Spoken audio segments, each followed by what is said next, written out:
Ben ritrovati con le interviste di Estremamente. Anche oggi una puntata speciale con ospite uno degli ultimi informatori che ha trovato il coraggio di farsi avanti e di spezzare la consegna del silenzio imposta dal Pentagono. Lo ha fatto nel corso della terza audizione sugli UAP che si è svolta al Congresso americano di fronte alla task force per la declassificazione dei segreti federali, tra i quali appunto anche il segreto UFO. Il 9 settembre 2025 hanno deposto sotto giuramento 3 uomini che provengono dalle forze armate e uno è tuttora in servizio. Hanno rivelato avvistamenti di cui sono stati direttamente testimoni o sui quali hanno indagato. Quindi non chiacchiere da bar, non vaghi racconti di amici degli amici, ma fatti circostanziati con tanto di date, luoghi e nomi.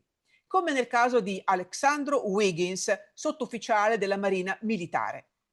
Il 15 febbraio 2023, mentre era a bordo della nave da combattimento USS Jackson al largo della California, ha visto con i suoi occhi un oggetto luminoso identico al celebre Tic Tac emergere dall'oceano per unirsi ad altri 3 oggetti simili. I 4 velivoli sconosciuti sono poi spariti in modo sincronizzato all'istante, senza rumore e senza lasciare tracce. Un incontro ravvicinato ripreso dalle strumentazioni della nave militare, e questo è il video mostrato durante l'audizione. Wiggins lo ha voluto rendere pubblico spinto da un'esigenza morale, quella di far conoscere la verità al popolo americano. La stessa motivazione di Dylan Borland, ex specialista di intelligence geospaziale dell'USAF ed esperto di analisi di video e di radar. Anche lui testimone di qualcosa di assurdo. Mentre si trovava nella base militare di Langley nel 2012, ha visto da vicino un triangolo equilatero dalla struttura fluida, lungo circa 30 metri, che stava sospeso sopra l'hangar della NASA. L'oggetto poi nel giro di pochi secondi è salito di quota ed è sparito. Borland, per il suo lavoro di analista e il coinvolgimento in un programma ad accesso speciale segreto, ha affermato di aver acquisito una conoscenza personale e diretta di tecnologia non umana e per questo di avere subito ritorsioni da parte dei suoi superiori. Di intimidazioni e di minacce parla anche Jeffrey Nuccetelli, il terzo testimone oculare che ha deposto in quella udienza. Io l'ho incontrato a Baveno durante il simposio Sol insieme ad Antonio Virzì, creatore del podcast Something is Up. Nuccetelli, di lontane origini italiane, ha prestato servizio nella base aerea di Vandenberg, dalla quale si effettuano lanci spaziali, ad esempio di satelliti militari. Quindi è una struttura molto sensibile, come si usa dire. E qui di episodi sconcertanti ne sarebbero accaduti molti. Ecco l'intervista a Jeff Nuccetelli.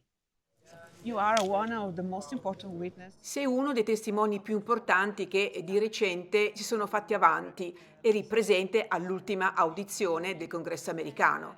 Com'è stata la tua esperienza personale?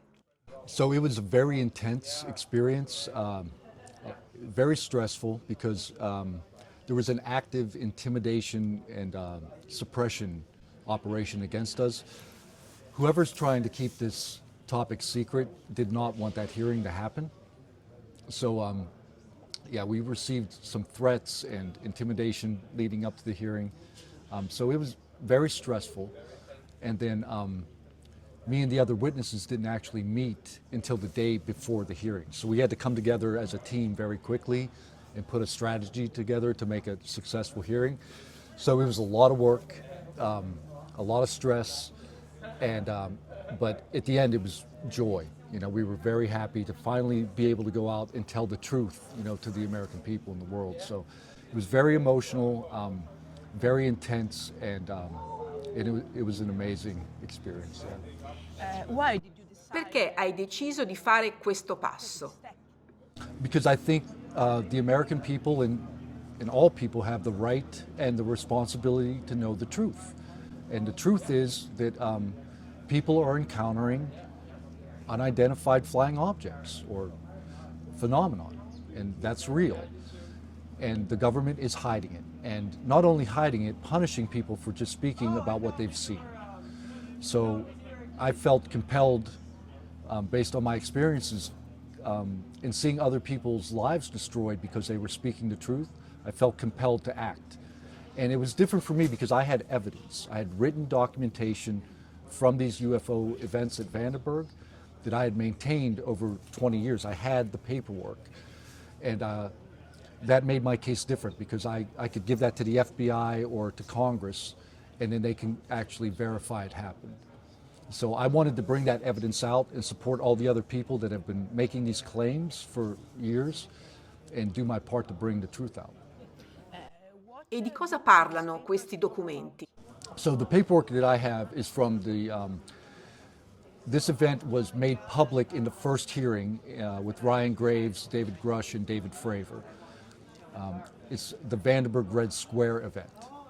So what happened was in 2003, I was stationed at Vandenberg Air Force Base as I was a military police officer and security specialist.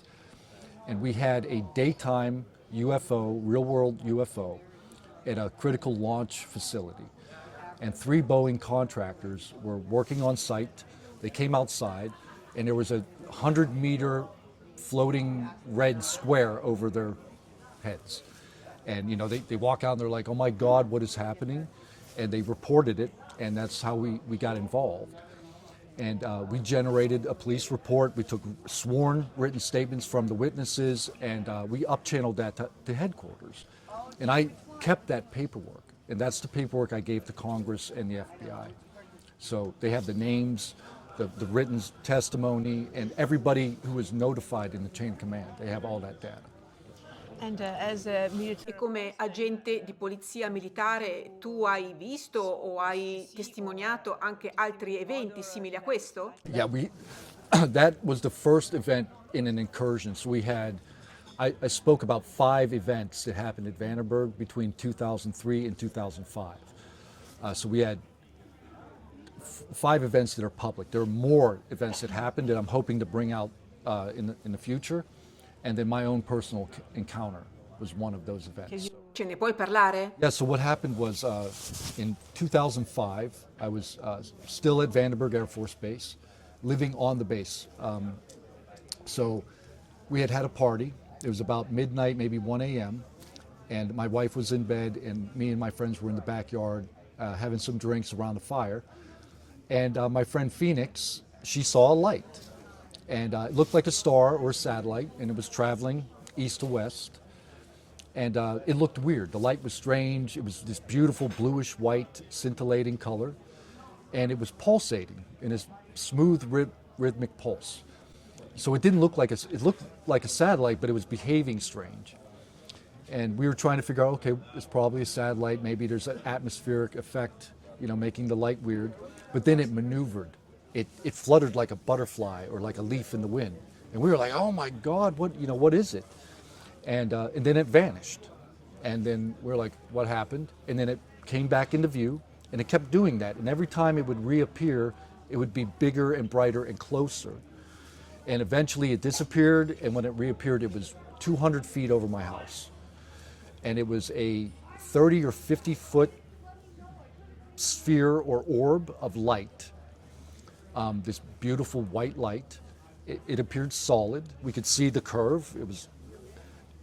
But the light wasn't radiating. It didn't light up the roof of my house. It wasn't lighting us up. It was just a solid light.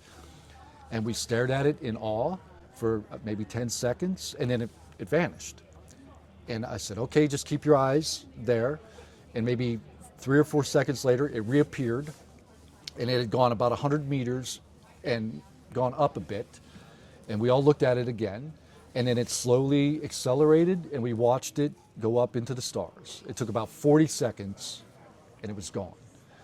And then I went in the house, I called the command center, I reported it, and we generated a report and up-channeled it up to chain of command. So, and that changed my entire life. That's why I'm here now. Quella sarebbe stata proprio la mia domanda. Com'è cambiata la tua vita? In every possible way. I had to rethink everything, all my presuppositions, everything I thought about life and religion and reality and physics and our place in the universe. So I'm still on that journey. I'm still Pensando. thinking about it. Yeah. Una cosa che mi sembra strana quando sento parlare qui al simposio è che in molti fanno una semplificazione del tipo la divulgazione riguarda tecnologie nascoste, quando invece sembra che la divulgazione riguardi la natura stessa della realtà. Il punto è che la verità ci è stata nascosta, ci viene nascosta, e viviamo in una realtà molto più complessa di quella che percepiamo, non credi? That's exactly it. That's why I keep telling everyone reality is classified. We really aren't allowed to know the truth or speak the truth or pursue the truth without being punished. And that's the question, like why? What, you know, if you were to walk outside tonight and see a UFO and then tell your friends about it, why does the government want to destroy your life? Because you're telling a story, right? Like why? Like, why can't we do that? Why? What's the idea that you... Che idea hai? I think I have the intuition that reality is more mysterious and beautiful than can be imagined, and they don't want us to know that. And I don't know why. È controllo? I think so. È una forma di potere? I think so. Yeah. I think if we realized what human beings are really capable of doing, it would change the world. You know. Do you think that it's true? Pensi allora sia vero che il governo abbia scoperto un altro tipo di fisica e nessuno lo sa? It seems like that might be true. Yes, that there is areas of science that are classified that we are not allowed to pursue. Right. And what about E che dici di questa fase di apertura?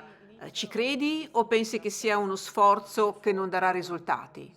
No, I think the battle for disclosure really begins now. I think we've laid a very good framework, and with the last hearing, we have a lot of support in Congress now. Good things are happening behind the scenes in the U.S. government, and we're making inroads into some of these agencies that might be trying to hide the truth. So we have allies on the inside now. So I have a lot of faith that good things are coming. E il tuo prossimo impegno? Cosa intendi fare adesso? So what I'm doing now, my next mission in life is to advocate for the whistleblowers. So me and my friends that testified are trying to put together an organization led by whistleblowers for whistleblowers. And we're trying to put together a solid legal team. We need legal representation because we're tangling with the federal government. And they have unlimited resources and the best lawyers you can buy. And so we're trying to put together a solid legal team. We're trying to gather resources and funding to a lot of the people that are involved in this. They're out of work. Their careers have been destroyed. Their security clearances have been taken. They can't find employment.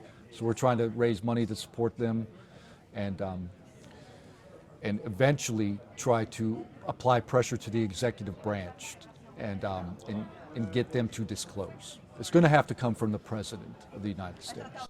Buona fortuna! Thank you.